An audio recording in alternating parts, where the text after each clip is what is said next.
Hello friends, welcome back to MMS future channel. आज हम लोग क्लास 7 की एनसीईआरटी देखने वाले हैं। ठीक है, तो एक बार देख लेते हैं पहले की तरीके से। मैंने इसमें भी माइंड मैप के थ्रू सारा कुछ समझाया। और पहले देख लेते हैं कि इसमें चैप्टर कौन कौन से हैं और उनके नाम कौन कौन से हैं। देखो, चैप्टर नंबर 1 हमारा जो है पादप में पोषण है।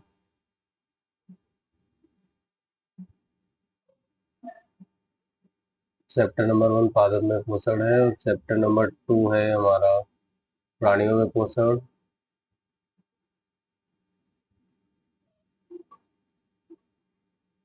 चैप्टर नंबर 3 है रेसे से वस्त्र तक। चैप्टर नंबर 4 है ऊष्मा। चैप्टर नंबर 5 है अम्ल क्षार एवं लवण। चैप्टर नंबर 6 है भौतिक एवं रासायनिक परिवर्तन। और चैप्टर नंबर 7 है हमारा मौसम, जलवायु तथा जंतुओं का अनुकूलन।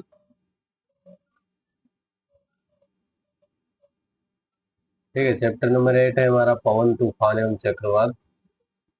चैप्टर नंबर 9 है मृदा। चैप्टर नंबर 10 है जीवों में श्वसन।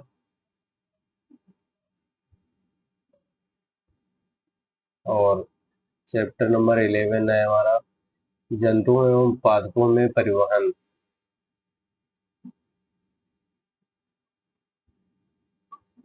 पादपों में जनन कैसे होता है, गति एवं समय क्या है, विद्युत धारा एवं उसके प्रभाव कौन कौन से हैं, ये पढ़ेंगे चैप्टर नंबर 14 में। 15 में प्रकाश क्या है, देखेंगे उसके एग्जाम्पल वगैरह।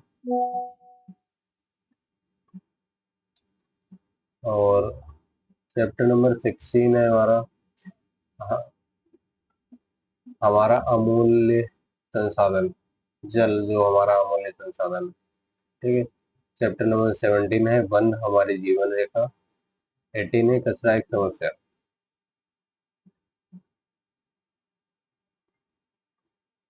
ठीक है, एक बार मैं इसमें डिवाइड कर देता हूँ कि कौन सा फिजिक्स का पार्ट है। और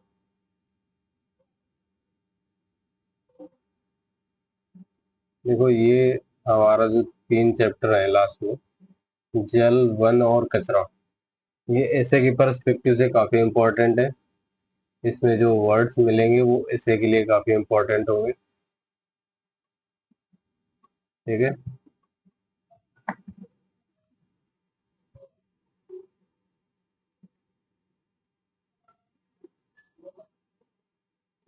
लिख देते हैं ऐसे इम्पोर्टेंट।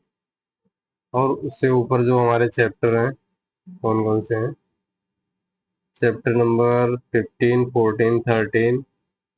ठीक है, ये 3 चैप्टर हैं हमारे फिजिक्स के।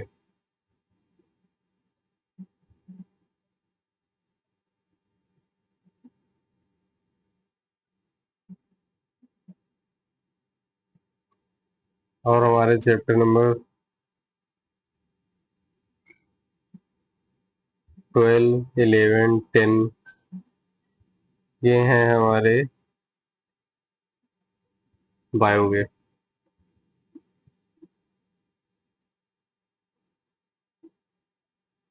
ठीक है,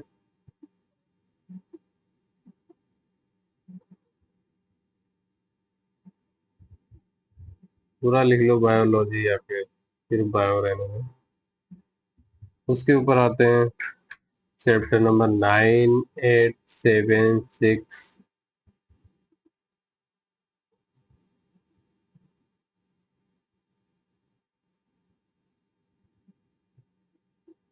ये वैसे तो पार्ट ज्योग्राफी का है।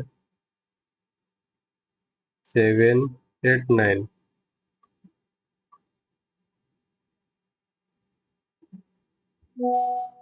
ये वैसे पार्ट तो ज्योग्राफी का है बट इसमें साइंस में ही कवर है। ठीक है,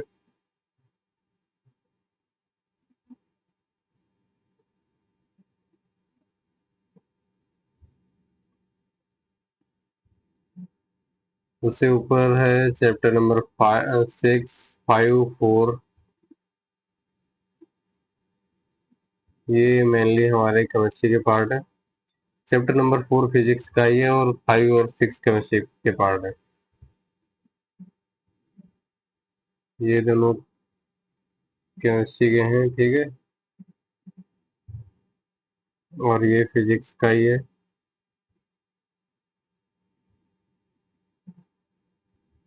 और बाकी ये कह सकते हैं हम कि बायो से है। और ये चैप्टर कॉमन है, मतलब कहीं पे भी रख सकते हैं, वैसे बायो में ही रहेगा मोस्ट प्रोबेबली, ठीक है। तो ये हमने सारे चैप्टर्स को ओवरव्यू देख लिया, उसके बाद में उनका डिवीजन भी कर दिया, कौन सा किस पार्ट का टॉपिक है, किससे रिलेटेड है। अब बढ़ते हैं चैप्टर नंबर 1 की ओर। चैप्टर नंबर 1 हमारा है पादपों में पोषण। तो एक बार ये देखो, मैंने माइंड में बना रखा है पूरे चैप्टर का। इसमें कौन कौन से पार्ट हैं और उनके अंदर क्या उनकी डेफिनेशन है, क्या उनके एग्जाम्पल हैं, और उनके अंदर क्या क्या कवर होने वाला, वो सब मैंने माइंड मैप के थ्रू बता रखा है, ठीक है। तो ये रहा आपका चैप्टर नंबर 1 का पूरा माइंड मैप।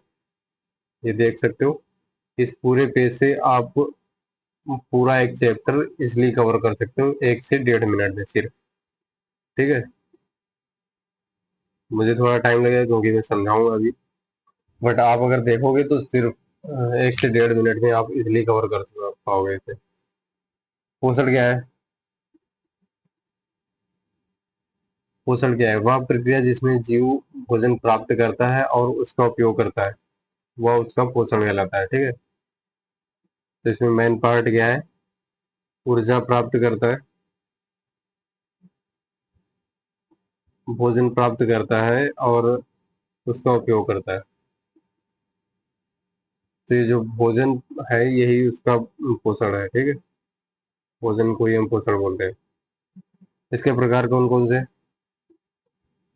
इसके दो प्रकार से हैं, एक स्वपोषी एक परपोषी। स्वपोषी को ऑटोट्रोपिक भी कहते हैं और परपोषी को हेटरोट्रोपिक भी कहते हैं, मतलब इंग्लिश वर्ड है इसके। स्वपोषी वे होते हैं जो स्वयं भोजन बनाते हैं। सिंपल सा अर्थ है, स्व मतलब अपने लिए, जो अपने लिए करते हैं वो स्वपोषी होते हैं। और परपोषी जो दूसरों पर निर्भर रहते हैं, जैसे मनुष्य हो गया, जानवर हो गए। सुपोषी में हरे पौधे सूर्य का प्रकाश लेते हैं, कार्बन डाइऑक्साइड लेते हैं, और जमीन से जल लेते हैं और खनिज तत्व लेते हैं और अपना भोजन स्वयं बनाते हैं। इसलिए हरे पौधे सुपोषी हैं, ठीक है। हरे पौधे, घास या जो भी जीव मतलब अपना भोजन स्वयं बनाते हैं, कवक वगैरह।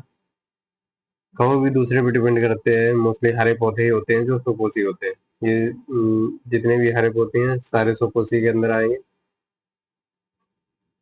और अगर तुम्हें लग रहा हो कि सारे पौधे सुपोषी के अंदर आएंगे, तो ऐसा नहीं है, अभी आगे देखेंगे कुछ पौधे ऐसे भी होते हैं जो परपोषी होते हैं। तो दूसरों पर निर्भर रहने वाले जैसे मनुष्य और जानवर, ये परपोषी कहलाते हैं। मतलब पर दूसरों पर पोषित, पोषी मतलब पोषित होने वाले, दूसरों पर पोषित होने वाले, दूसरों पे निर्भर करने वाले, परपोषी, ठीक है।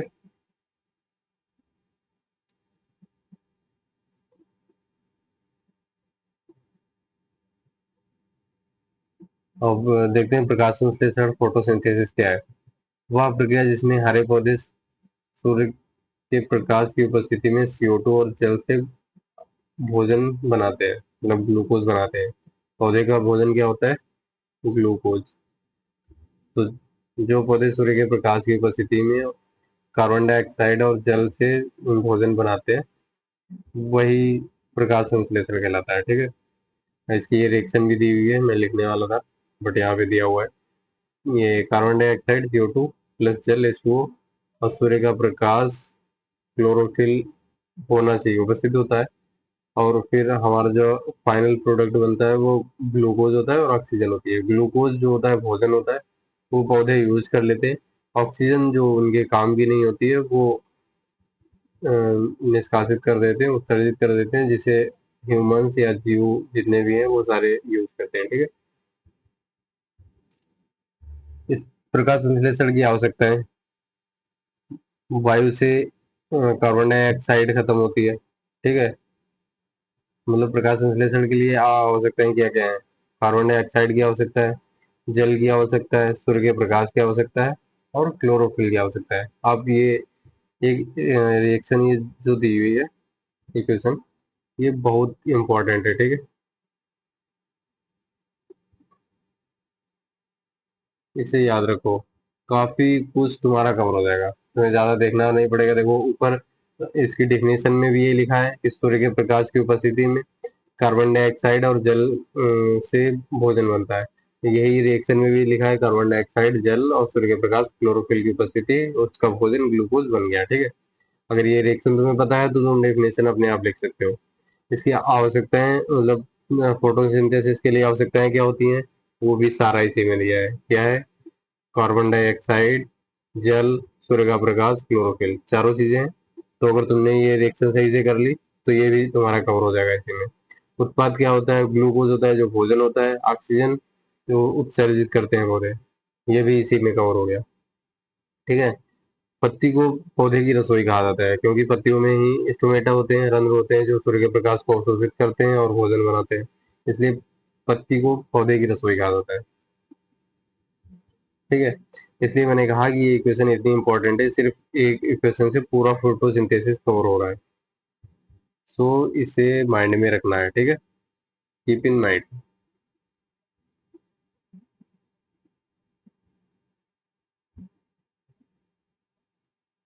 नेक्स्ट देखते हैं। नेक्स्ट क्या है? पोषण में भाग लेने वाले पौधे, पौधे के भाग, मतलब पौधे के कौन कौन से पार्ट हैं जो पोषण भोजन बनाने में भाग लेते हैं, पार्टिसिपेट करते हैं। तो एक तो जड़ हो गई।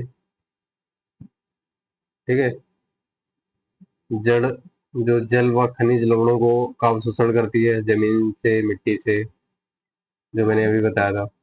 दूसरा तना हो गया, जल व पोषक तत्वों को पत्तियों तक पहुंचाता है, जो उसका, अगर पेड़ आपने देखा हो, जैसे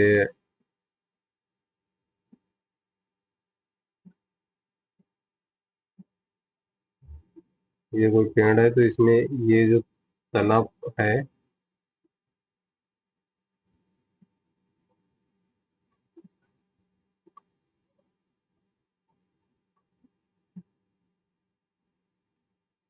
और इसके बाद में ये इसकी जड़ें हैं। तो ये जो तना है, ये वाला पोर्शन, ये जल और पोषक तत्वों को पत्तियों तक पहुंचाता है, क्योंकि यहाँ पे इसकी पत्तियां होती हैं, ये ऊपर पत्तियां ही हैं। तो ये तना के तना से होते हुए जल और खनिज तत्व जो भी हैं वो जाते हैं ऊपर तक। ठीक है,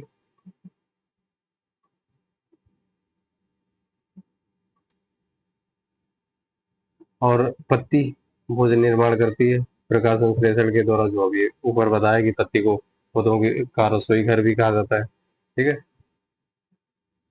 तो ये कंप्लीट हुआ, आगे बढ़ते हैं। आगे क्या है? अन्य प्रकार के पौधों का पोषण। दूसरे प्रकार के जो पौधे होते हैं जैसे परपोसी, अभी मैंने आपको बताया था ऊपर कि हरे पौधे, सिर्फ इसका मतलब ये नहीं है कि सारे पौधे सुपोषी होते हैं, कुछ पौधे परपोसी भी होते हैं। परपोसी पौधे में कौन सी? अमरबेल, इसे कस्केटा भी कहते हैं। जैसे अमरबेल का आपने देखा हो कुछ पेड़ों पे,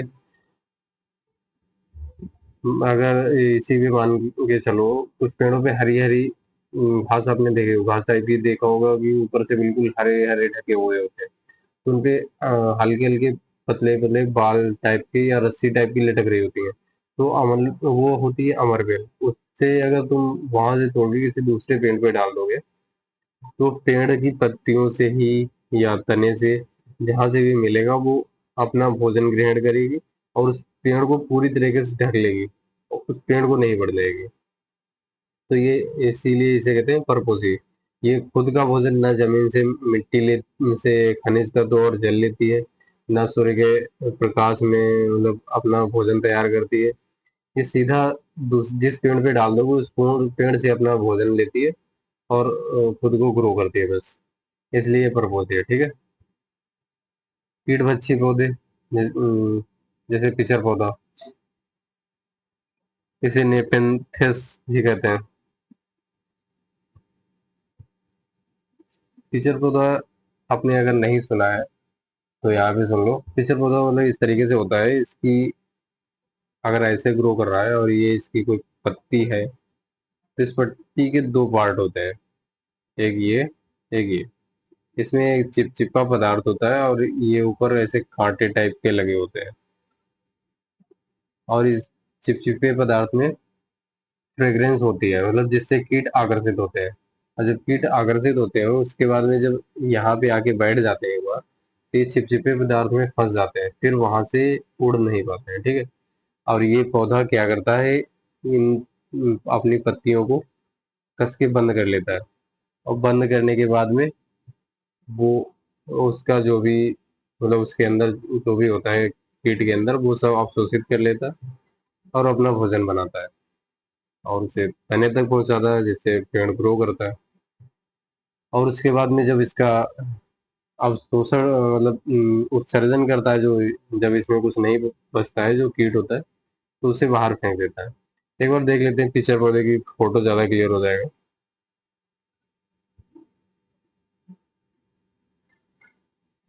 डायरेक्ट गूगल ही कर लेते हैं।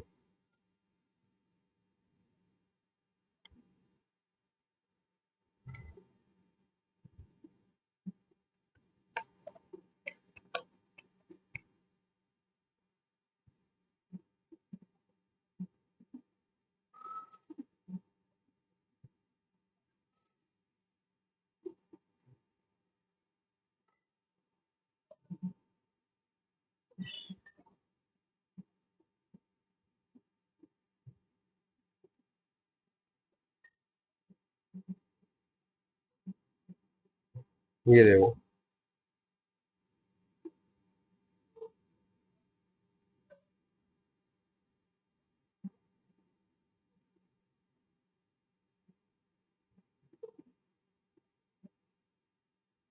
अरे, अब तो यहीं से काम चलाना पड़ेगा।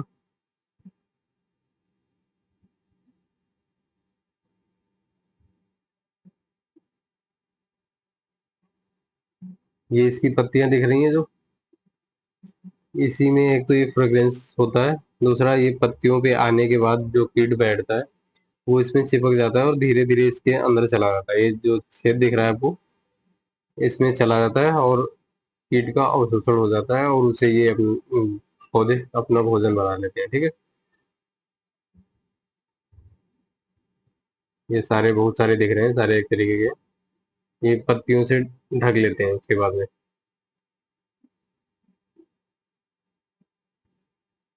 जिससे वो बाहर नहीं निकल पाता है और मर जाता है उसी में ही। बस पेड़ों से अपना भोजन बना लेते हैं।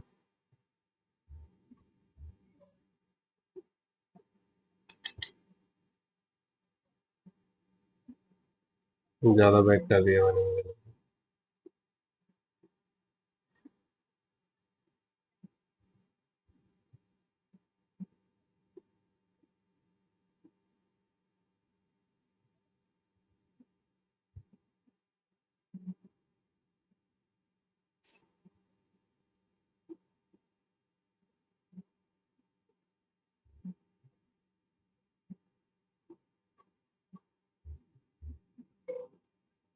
ओके, तो हम लोग यहाँ पे थे,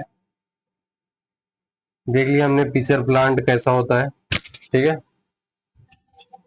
अब देखते हैं कीट बच्ची पौधे। देख लिया पिक्चर प्लांट की, ये कीट बच्ची होते हैं पौधे। सहजीवी पौधे, लाइकेन्स। सहजीवी मतलब जो लाइकेन होता है वो शैवाल और कवक मिलके एक साथ काम करते हैं। ये एक दूसरे का दूसरे की हेल्पिंग नेचर होता है, मतलब एक से दूसरे को भोजन मिलता है और दूसरे से पहले को जो होता है खनिज तत्व मिलते हैं, ठीक है। ये शैवाल और कवक जो है ये दोनों मिलके सहजीवी पौधे का काम करते हैं, इसे लाइकेन कहते हैं। ये शैवाल होता है, वो भोजन बनाता है, और कवक जो होता है वो जल से पोषक तत्व देता है। तो जो शैवाल भोजन बनाता है वो शैवाल कवक को देता है। कवक भी रह पाता है, और कवक शैवाल को जल से खनिज तत्व भी देता है। इसलिए ये सहजीवी पौधे होते हैं, मतलब एक दूसरे की केयर करते हैं। ठीक है। महत्व क्या है? प्रकाश संश्लेषण ऑक्सीजन प्रदान करता है। प्रकाश संश्लेषण देख रहे हैं, प्रकाश संश्लेषण का महत्व क्या है? प्रकाश संश्लेषण एक तो हमें ऑक्सीजन प्रदान करता है।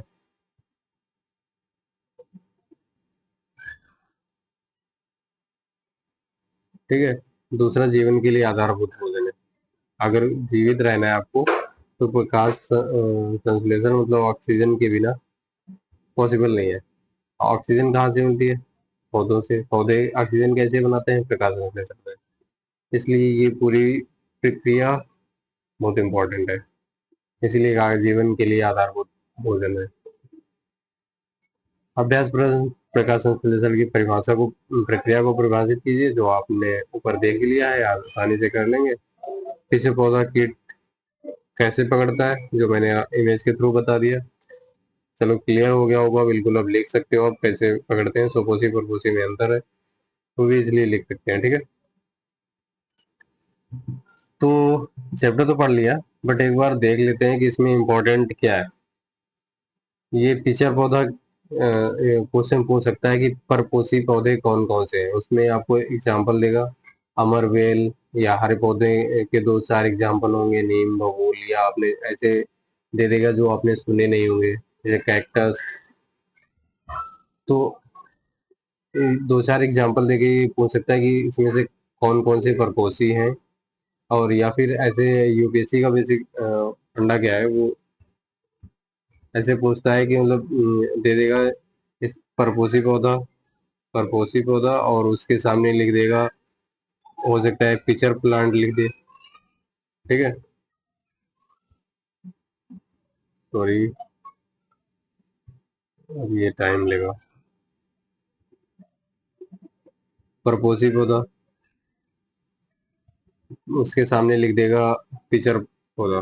परपोषी पौधे के सामने लिख देगा पिक्चर। ठीक है। और उसमें फिर लिख देगा कीट बच्ची पौधे। कीट बच्ची पौधे उसके सामने लिख देगा अमर बेल। फिर सहजीवी पौधे उसके सामने कुछ और लिख देगा। और फिर अपघट्टी पौधे उसके सामने कुछ और लिख देगा, और कहेगा बताओ इसमें से कितने ऑप्शन सही हैं। तो अगर आपको ये सारे पता हैं कि जो अपघट्टी पौधे कौन कौन से होते हैं, मृत जीवों से भोजन प्राप्त करने वाले, मुझे लग रहा है ये सब हमें ब्लैंक पेज पे करना चाहिए, ज्यादा बेटर रहेगा।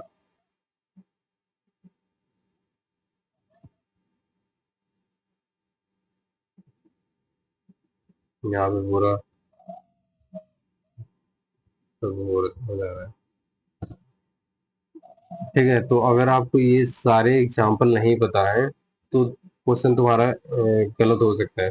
बेसिकली अगर क्लास सिक्स के या सेवेंथ के बच्चों के लिए, सेवेंथ की है, सेवेंथ के लिए ये एक एक एग्जाम्पल अगर याद कर लेंगे कि परपोषी का ये है, कीट बच्ची का ये है, तो काम चल जाएगा। बट अगर आप किसी भी कंपटीशन की तैयारी कर रहे हो, तो आपको ये सारे पता होना चाहिए कि परपोषी पौधे कौन कौन से हैं। परपोषी पौधे का एग्जाम्पल अमरबेल।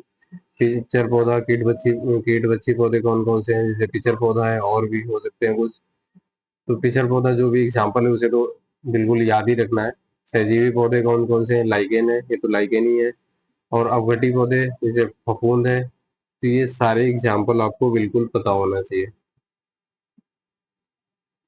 ठीक है। इसलिए मैं इसे मार्क कर रहा हूँ एज ए इम्पोर्टेंट, और वो भी मोस्ट इम्पोर्टेंट। यहाँ से क्वेश्चन पूछे गए हैं ऑलमोस्ट काफी कॉम्पिटेटिव एग्जाम्स में, और यूपीएससी में भी क्वेश्चन बनते हैं, क्योंकि जनरल साइंस का पार्ट है, बायो का पार्ट है, और एनसीईआरटी है। तो क्वेश्चन बनना लॉजिकल है।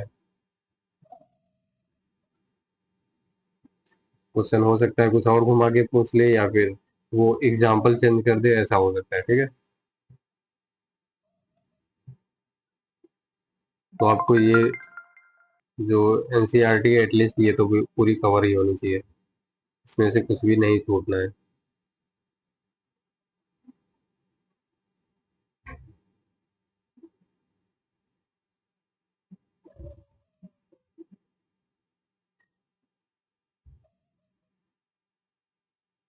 नेक्स्ट देखते हैं महत्व क्या है इसका। नेक्स्ट तो देख लिया, बाकी इंपॉर्टेंट ये बता दिया, ये काफी इंपॉर्टेंट है। और अगर देखते हैं कुछ और आगे ऊपर है, पोषण में भाग लेने वाले पौधे, जड़, तना, पत्ती, सिंपल सी बात है, इसमें कुछ ज्यादा इंपॉर्टेंट नहीं है, सभी को पता ही होता है क्या क्या है। और बाकी ये रिएक्शन जो भी मैंने बताई थी कि काफी इंपॉर्टेंट है इस चैप्टर से, ये दो चीजें आपको याद ही रखनी है, इसे बिल्कुल भी गलती से भी भूलना नहीं है। अगर लग रहा है कि मतलब भूल सकते हो तो इसके शॉर्ट नोट्स बना लो, सिर्फ ये दो टॉपिक लिख लो एक पेज में। और इस तरीके से सारे चैप्टर्स में जितने भी इम्पोर्टेंट आ रहे हैं उन सबको लिखते जाओ, और एक पेपर के कुछ टाइम पहले या बीच बीच में देखते रहोगे तो याद रहेगा। ठीक है, अब आगे बढ़ते हैं प्राणियों में पोषण।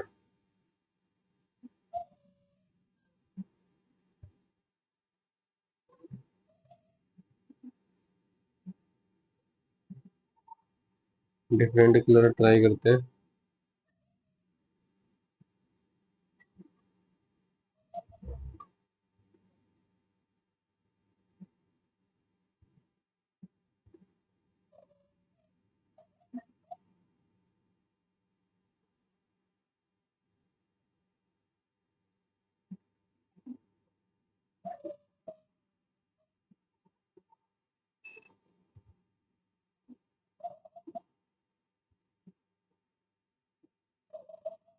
प्राणियों में पोषण कैसे होता है? सिंपल, जैसे पौधों में वह प्रक्रिया जिसमें जीव भोजन ग्रहण करते हैं और उसे ऊर्जा में बदलते हैं, उसे पोषण कहते हैं।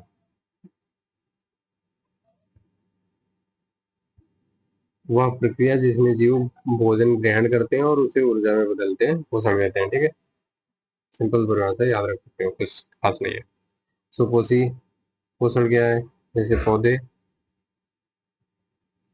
जो सुपोषी पौधे होते हैं, सुपोषी पोषण कहलाता है, जो वो पोषण करते हैं। परपोषी जैसे जानवर मानो, जो दूसरों पे निर्भर करते हैं, वही है ऊपर वाला, कुछ इसमें खास नहीं है, कुछ ज्यादा नहीं देखना। ठीक है, उसके बाद में नेक्स्ट बढ़ते हैं आगे, मानव में पोषण की प्रक्रिया क्रमानुसार चरण में। मानव में पोषण 5 तरीके में होता है, 5 पार्ट में होता है। नंबर 1, भोजन ग्रहण किया जाता है, इंजेक्शन मतलब भोजन लेना। फिर पाचन, डाइजेशन, जटिल अणुओं को सरल अणुओं में तोड़ना। सबसे पहले आपने भोजन इनटेक किया, मतलब भोजन ले लिया।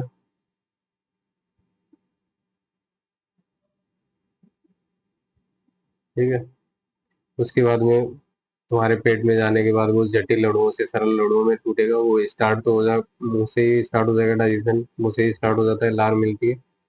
ऐसा नहीं पेट में जाने के बाद डाइजेशन स्टार्ट होता है, डाइजेशन मुंह से स्टार्ट हो जाता है। ठीक है, तो इसे भी याद रख सकते हो। जनरल क्वेश्चन है, बट कोई भी पूछ सकता है, तो अगर आपको नहीं पता है तो प्रॉब्लम हो सकती है। अवशोषण, सरल अणुओं का रक्त में अवशोषण होता है। अब जब भोजन जटिल अणुओं से सरल अणुओं में टूटा है, तो सरल अणुओं में जितने भी इंपॉर्टेंट खनिज होंगे, विटामिन, प्रोटीन्स जो भी होंगे, वो सारे रक्त में मतलब अवशोषित होंगे। जो सरल अणुओं में टूट गया वो सरल अणु रक्त में जाएंगे। उसके बाद में आत्मसात, एसिमिलेशन, उपयोग होगी, जो ऊर्जा होगी वो परिवर्तित हो जाएगी, और ऊर्जा के रूप में तुम्हारे बॉडी में यूज होगी या फिर संचित हो जाएगी। ठीक है,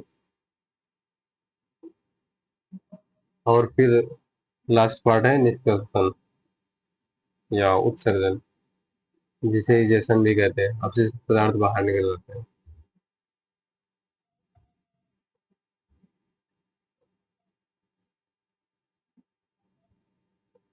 और पाचन अंग कौन कौन से होते हैं? देखो, मैंने क्या बताया था, पाचन मुंह से ही स्टार्ट हो जाता है। तो पाचन अंग में मुख, मुख आता है, पाचन अंग है। इसमें दांत और लार ग्रंथियां, लार हमारी लार में सलाइवा होता है।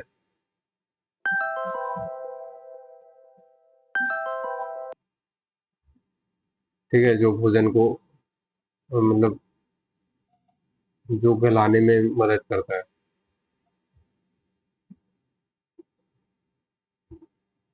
ये क्वेश्चन भी बन सकता है कि लार ग्रंथियां कौन से एंजाइम का को स्रावित करती है। ठीक है, तो उसे याद रखना है। उसके बाद में आते हैं हम ग्रसनी पे।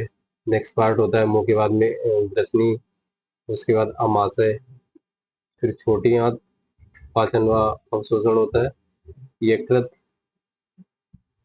यकृत आता है। एक मिनट, आपको मैं इमेज दिखाता हूँ।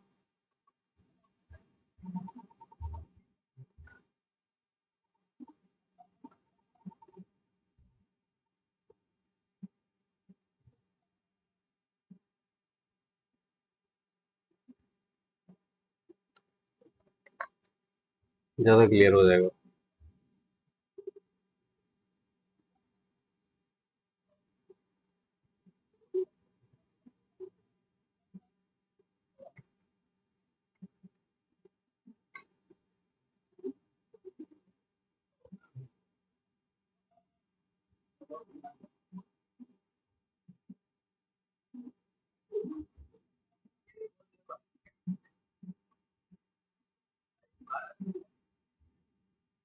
ये देखो, थोड़ा सा और वेट, ये आ गया। मुंह में जीविया होती है, मुख हुआ ग्रस ग्रसिका, या हमने वहां पे क्या पढ़ा था,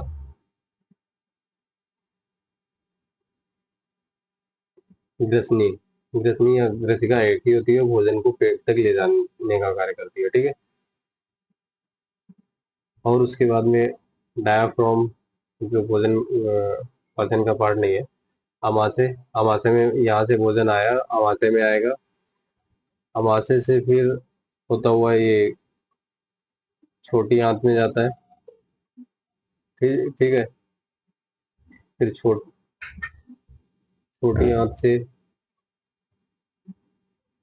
अमाशय से होते हुआ छोटी आंत में जाता है, छोटी आंत में फिर वहां पे यकृत होता है, यकृत में पित्रस होते हैं, मिलते हैं। फिर ये अग्न्याशय में जाता है, अग्न्याशय में जाता है, अग्न्याशय से भी पैनक्रियाज या पाचक रस उत्पन्न होते हैं जो मिलते हैं वो, और भोजन को और छोटे छोटे अणुओं में तोड़ के डाइजेस्ट करते हैं जो कुछ भी बचता है।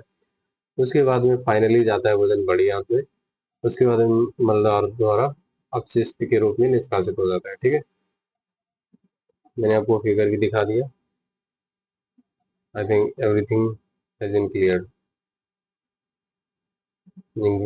पहले मुंह से भोजन गैसिका से अमाशय में जाएगा, अमाशय से फिर छोटी आंत में, और यहाँ पे अग्न्याशय में जो पित्रस है, यकृत और अग्न्याशय से एंजाइम्स हैं जो भोजन में मिलेंगे और भोजन को और छोटे छोटे अणुओं में तोड़ेंगे। ठीक है, उसके बाद में छोटी आंत से डाइजेशन होने के बाद में धीरे धीरे बड़ी आंत में जाएगा, उसके बाद में मल और निष्कासित हो जाएगा। ठीक है,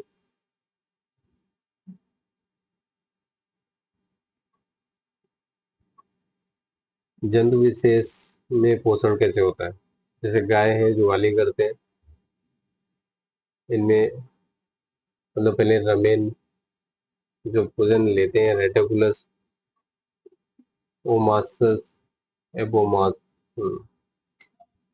मतलब इसमें क्या होता है, पहले गाय जो होती है भोजन को लेती है, उसके बाद में जब भोजन जुगाली करती है, रुमिनेंट करते हैं, मतलब जुगाली करने पे उनका डाइजेशन होता है। ठीक है,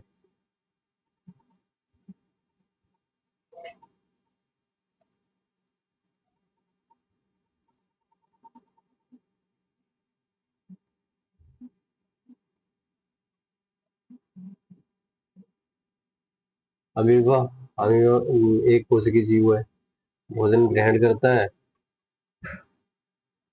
और खाद्य रिक्तियों में पाचन हो जाता है इसका। ठीक है, सिंपल है।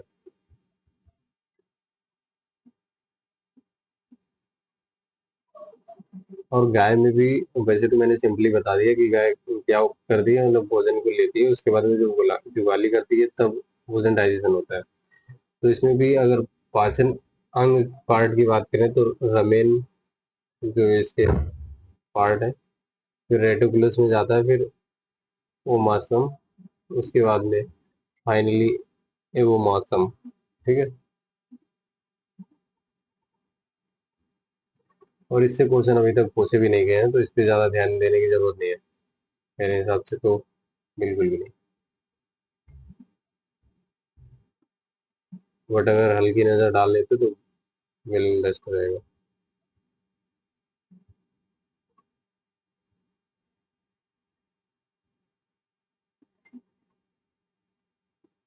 नेक्स्ट बढ़ते हैं चैप्टर नंबर 3 की तरफ।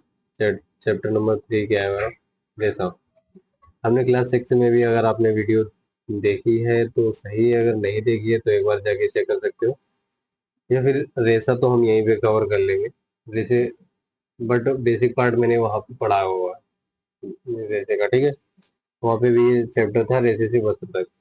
तो उसमें क्या होता है, रेसे की परिभाषा क्या है? पतले लचीले धागे जैसे पदार्थ होते हैं जिनसे वस्त्र बनाए जा सकते हैं, जिन्हें हम बेसिकली रेसा कहते हैं, ठीक है। प्राकृतिक रेसे जो पौधों या जानवरों से प्राप्त होते हैं, प्राकृतिक रेसे होते हैं। तो कृत्रिम रेसे होते हैं, रसायनों से बनाए जाते हैं। समझ में आता है? सिंपल। प्राकृतिक मतलब प्रकृति के द्वारा जो भी बनाया गया है वो प्राकृतिक है। कृत्रिम जो भी मानव के द्वारा बनाया गया है वो कृत्रिम है, ठीक है। और कृत्रिम में क्या आता है? नायलॉन, पॉलिएस्टर, ये सारे कृत्रिम में आते हैं। और प्राकृतिक में जैसे कपास, जूट, ऊन, रेशम, ये सारे प्राकृतिक में है। अब कपास, कपास के लिए कपास का स्रोत क्या है? कपास कॉटन जो हमें मिलती है, उसके लिए कपास का पौधा होता है, उसे गर्म और शुष्क जलवायु पे उगाया जाता है। और कपास जब उग जाता है, तैयार हो जाता है, उसके बाद में उसकी चुनाई की जाती है। मतलब कपास के जो उसकी कॉटन होती है उसे चुना जाता है, उसके बाद में बीज को अलग किया जाता है। तो यहाँ पे प्रोसेस दी हुई है। बीज को अलग किया जाता है, फिर रेशों से धागा निकाला जाता है, ठीक है। उसके बाद में धागों से कपड़े बनाए जाते हैं। जूट, जूट भी प्राकृतिक स्रोत है क्योंकि पौधा होता है। स्रोत क्या है? पटसन का पौधा नम और गर्म जलवायु क्षेत्र में उगता है। एक बार आप लोग इनकी जलवायु क्षेत्र जो है, नम और गर्म जलवायु क्षेत्र, ये गर्म और शुष्क जलवायु क्षेत्र, ये थोड़ा ध्यान में रखते हो, ठीक है।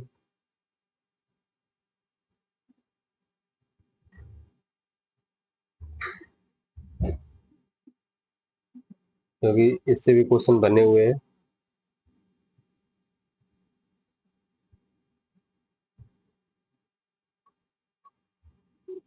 जूट मतलब कटाई के बाद में पानी में गलाया जाता है, जिसे रेटिंग में कहते हैं।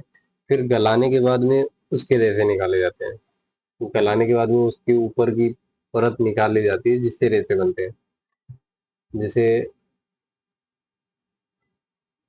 इस तरीके से होता है। जूट के पौधे अगर हैं तो ऐसे डंडे टाइप के होते हैं, तो उनको जब गला दिया जाता है तब इनकी ऊपरी परत निकल जाती है, और उस ऊपरी परत से ही हम रेसे बनाते हैं, ठीक है।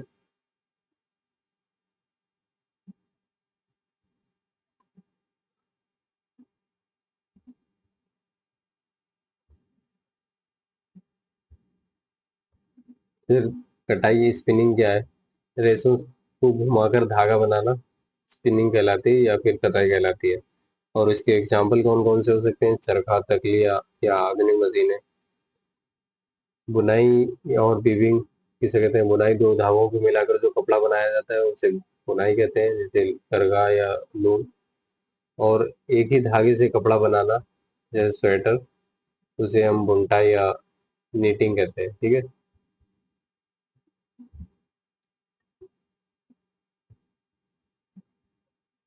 वस्त्र निर्माण की प्रक्रिया क्या है? सबसे पहले रेशा बनता है, रेशे से धागा बनता है, और धागे के बाद में कपड़ा, और फिर कपड़े से वस्त्र बन जाते हैं। मतलब समझ रहे हो? कपड़े से वस्त्र जो पहनते हैं हम लोग वो वस्त्र होते हैं। कपड़ा हो सकता है पूरा एक बहुत बड़ा बंडल होगा, जिसमें बहुत सारा कपड़ा होगा, तो वो उस कपड़े की बात हो रही है। और उसके बाद में जो हम पहनते हैं वो वस्त्र है, ठीक है, वो फाइनली बनते हैं उससे। अभ्यास प्रश्न, कपास कहाँ उगता है? ये देखो, इसने यहीं पे पूछ लिया। तो कपास आपको पता है कि नम और गर्म जलवायु में, मतलब गर्म और शुष्क जलवायु में उगता है।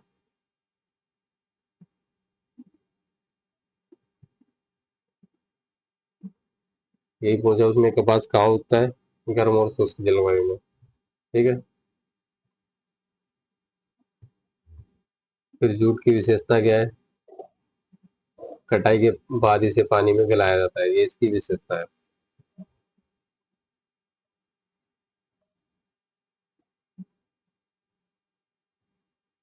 बुनाई और बुनटाई में अंतर क्या है वो आप टोटली देख लेना, तो कुछ खास नहीं है बताने के लिए।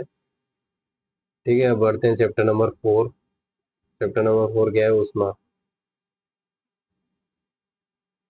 ये मैंने आपको बताया था फिजिक्स का पार्ट है।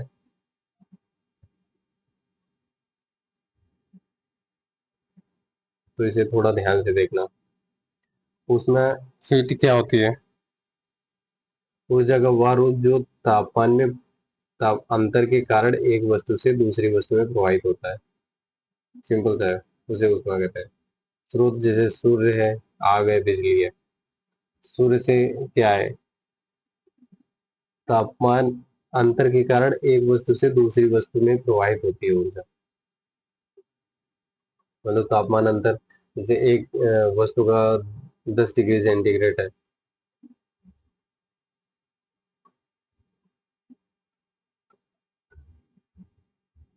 जैसे पानी, ये पानी यहाँ पे भरा हुआ है, इसका टेम्परेचर 10 डिग्री सेंटीग्रेड है।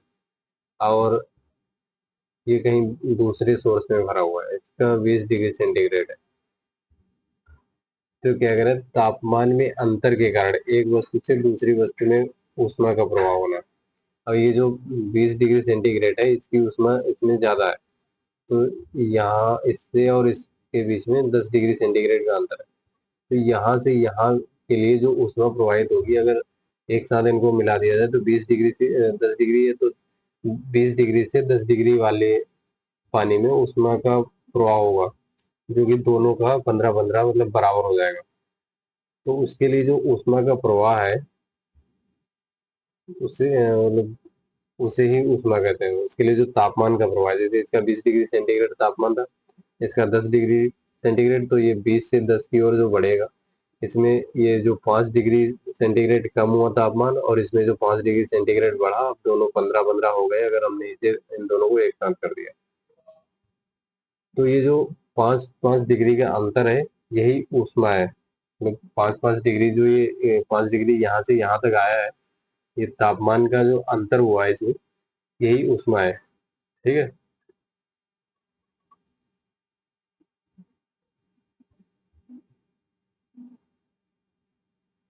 और इसके स्रोत कौन कौन से हैं? सूर्य, आग, बिजली, जो आपको मैं पहले भी बता चुका हूँ। तापमान, टेम्परेचर क्या होता है? किसी वस्तु की गर्मी या ठंडक को मापने का मानक। अभी हम बात कर रहे थे 10 डिग्री सेंटीग्रेड और 20 डिग्री सेंटीग्रेड। तो डिग्री सेंटीग्रेड जो है, मतलब वो मानक है, वो वही बता रहा है कि किसी वस्तु की गर्मी या ठंडक मापने का मानक। हम कैसे करते हैं 10 डिग्री सेंटीग्रेड कम है और 20 डिग्री सेंटीग्रेड ज्यादा है? क्योंकि वो एक मानक है, और डिग्री सेंटीग्रेड बताता है कि वो उसकी 10 डिग्री सेंटीग्रेड बताता है कि 10 डिग्री इसके तापमान है, और 20 बताता है कि 20 डिग्री है। ठीक है, मतलब ज्यादा गर्म है। तो इसे एज अ मानक के रूप में हम लेते हैं।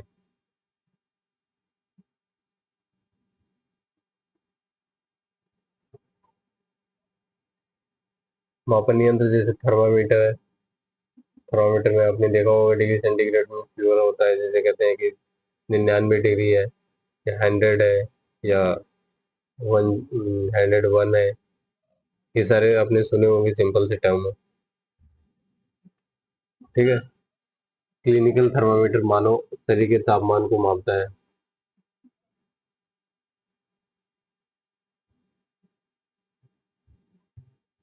जो 35 डिग्री सेंटीग्रेड से 42 डिग्री सेंटीग्रेड तक होता है। और जो टेम्परेचर हम नापते हैं बोल रहे थे, वो फॉरेनहाइट में होता है, ठीक है। 98, 99, 101 या 102, ये फॉरेनहाइट में होता है। और डिग्री सेंटीग्रेड हमारी बॉडी का टेम्परेचर कितना होता है, 35 डिग्री सेंटीग्रेड से 42 डिग्री सेंटीग्रेड तक। प्रयोगशाला में जो थर्मामीटर यूज किए जाते हैं वो -10 डिग्री से 110 डिग्री सेंटीग्रेड तक होते हैं। तो इसमें जरूरी नहीं है कि ऐसा ही हो, वेरी भी कर सकते हैं। फिजिक्स लैब में जो मैंने देखा है वो -20 से 150 तक था। वो डिपेंड ऑन, मतलब प्रयोगशाला पे डिपेंड करता है और किस तरीके के उपकरण है उस तरीके से डिपेंड करता है। तो थर्मामीटर के कई वेरिएंट होते हैं, ठीक है। और ऊष्मा के संचरण के तरीके कौन कौन से हैं, ऊष्मा किस किस तरीके से एक वस्तु से दूसरी वस्तु में जा सकती है।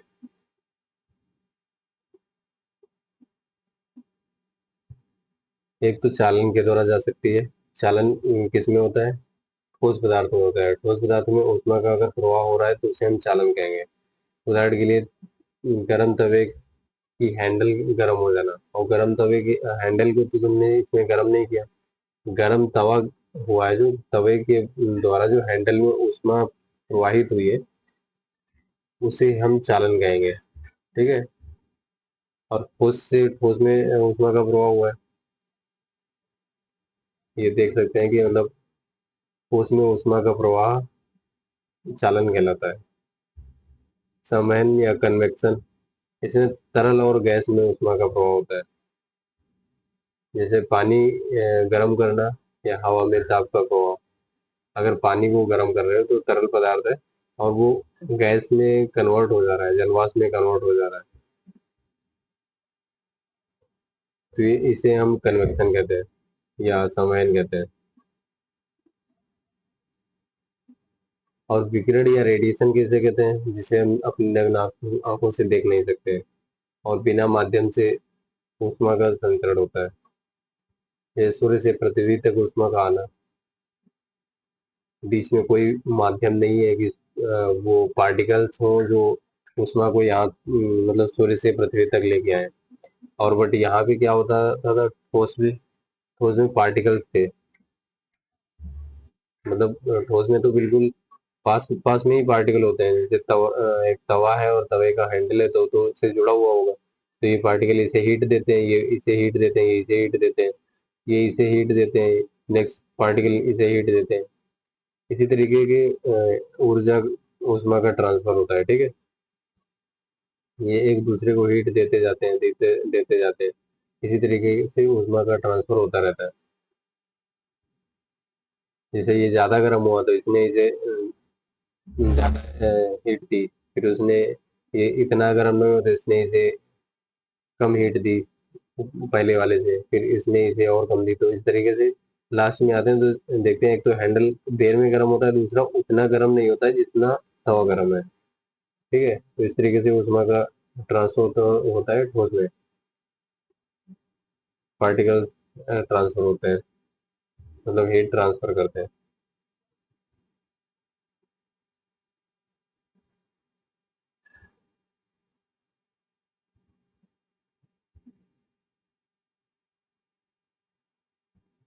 अब नेक्स्ट देखते हैं, देख लिया मैंने चालन कैसे काम करता है। और संवहन में भी माध्यम की जरूरत होती है। अगर आपको जलवाष्प दिख रही है तो जो वायु है उसके द्वारा जो कुछ ना कुछ माध्यम है उसकी वजह से जलवाष्प दिख रही है, ठीक है।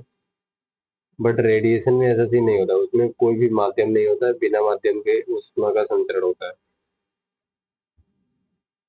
तो यहाँ से ये क्वेश्चन बन सकता है कि ऐसा कौन सा ऊष्मा का संचरण है जिसमें किसी माध्यम की आवश्यकता नहीं होती है। तो आपको पता होना चाहिए कि विकिरण एक ऐसा तरीका है या टाइप है जिसमें माध्यम की आवश्यकता नहीं होती है। और ये क्वेश्चन मतलब नॉर्मल है बट काफी जगहों पे पूछा जाता है। एटलीस्ट फिजिक्स में ग्रेजुएशन में भी ये पता होना चाहिए और पूछ लेते हैं कि ऊष्मा का संचरण किसमें बिना माध्यम के होता है। तो रेडिएशन में या विकिरण में बिना माध्यम के ऊष्मा का संचरण होता है। या फिर कई बार एग्जाम्पल देते हैं और बताते हैं, पूछते हैं कि किस किस में ऊष्मा का संचरण बिना माध्यम के होगा। तो उसमें अगर आपको पता है कि जहाँ पे कोई भी पदार्थ नहीं है, कोई भी माध्यम नहीं है, वहां पे अगर ऊष्मा का संचरण हो रहा है तो वो विकिरण है। तो आप इजिली इसे कर सकते हो, ठीक है।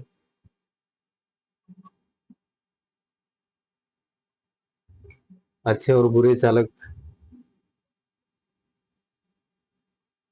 जैसे तांबा है, लोहा है, ऊष्मा को आसानी से प्रभावित करते हैं, इसलिए अच्छे चालक है।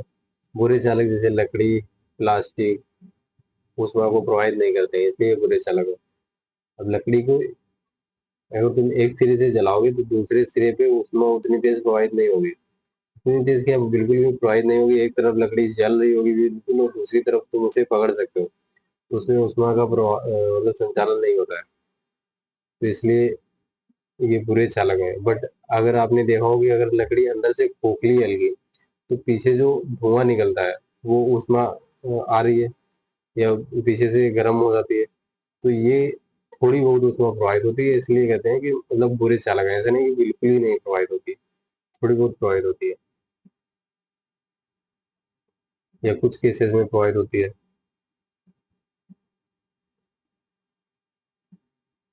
ठीक है, नेक्स्ट आगे बढ़ते हैं। ऊष्मा के प्रभाव कौन कौन से हैं?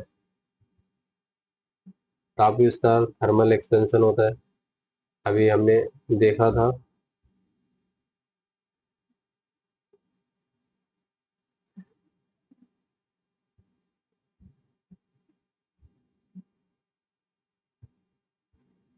जैसे पार्टिकल है, अभी मैंने एग्जांपल के थ्रू समझाया था कि ऊष्मा का एक्सपेंशन कैसे हो रहा है, एक पार्टिकल से दूसरे पार्टिकल में, इससे इसमें, इससे इसमें, इससे इसमें, मतलब जो भी उसके पास में पॉसिबल पार्टिकल हैं जिसमें वो ऊर्जा ट्रांसफर कर सकते हैं, उन सब में वो ऊर्जा ट्रांसफर करेगा। तो वही इसमें भी बता रहा है कि ताप का विस्तार, ऊष्मा के प्रभाव क्या है, ताप का विस्तार होता है। जैसे ताप इसमें था तो इसमें आया, इसमें आया, और आगे अगर और पार्टिकल होंगे तो और भी आगे बढ़ेगा, जहाँ पॉसिबल ही जा सकता है। तो वही बता रहा है कि ऊष्मा के प्रभाव क्या है, ताप विस्तार, थर्मल एक्सपेंशन, जल का असामान्य प्रसार, water expand on cooling below 4 degree centigrade. मतलब अगर 4 डिग्री सेंटीग्रेड से कम होता है तो वाटर एक्सपेंड होने लगता है। कैसे, मतलब एक तो अगर बर्फ बन जाती है 4 डिग्री सेंटीग्रेड से कम पे, तभी आपने देखा होगा भाप टाइप की निकलती है। तो भी जल का असामान्य व्यवहार है, ठीक है। वही बता रहा है कि उष्मा के प्रभाव से जल का असामान्य व्यवहार शुरू होता है, और वो भी 4 डिग्री कम सेंटीग्रेड पर, या फिर कह सकते हैं 100 डिग्री सेंटीग्रेड पर, जब भी तब भी जल वाष्प बनती है और जल जल नहीं रह जाता है, इसलिए जल का असामान्य व्यवहार उसे बोलते हैं, ठीक है। और अभ्यास के लिए प्रश्न देख लेते हैं क्या है। ऊष्मा के संचरण के 3 तरीके कौन कौन से हैं? अभी ऊपर मैंने बताया आपको, चालन, संवहन और विकिरण, मतलब कंडक्शन, कन्वेक्शन और रेडिएशन, ये तीनों ऊपर लिखे हुए हैं, देख लेना। संवहन किस माध्यम में होता है?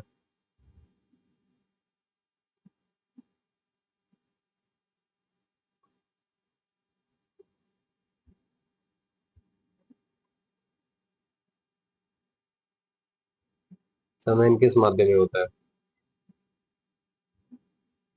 तरल और गैस में संवहन होता है, ठीक है। थर्मामीटर का कार्य क्या है? तापमान का मापन।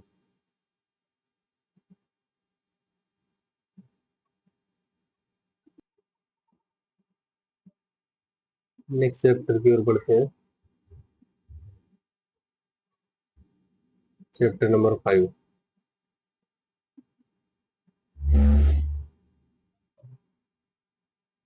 चैप्टर नंबर 5 नेक्स्ट एपिसोड में, नेक्स्ट लेक्चर में देखेंगे, बिकॉज लेक्चर बड़ा हो जाता है फिर। तो थैंक यू फॉर ऑल, आप लोगों को ज्वाइन करने के लिए बहुत बहुत धन्यवाद। और प्लीज चैनल को लाइक और शेयर जरूर कीजिए। ओके। दूसरे लोगों को भी बताइए कि माइंड मैप के थ्रू हम कितना फास्ट और कैसे कितनी जल्दी से ग्रो कर सकते हैं और इजीली समझ भी सकते हैं। और उसके बाद में जब तुम्हें नोट्स बनाने की जरूरत होगी तो ये माइंड मैप मैं प्रोवाइड करवा दूंगा डिस्क्रिप्शन में। और दूसरी बात, उनसे इनमें जो एक दो इम्पोर्टेंट है और भी ज़्यादा, उसे भी तुम अपने शॉर्ट नोट्स में लिख सकते हो, जो तुम्हारे बिल्कुल पेपर के टाइम पे काम आएंगे।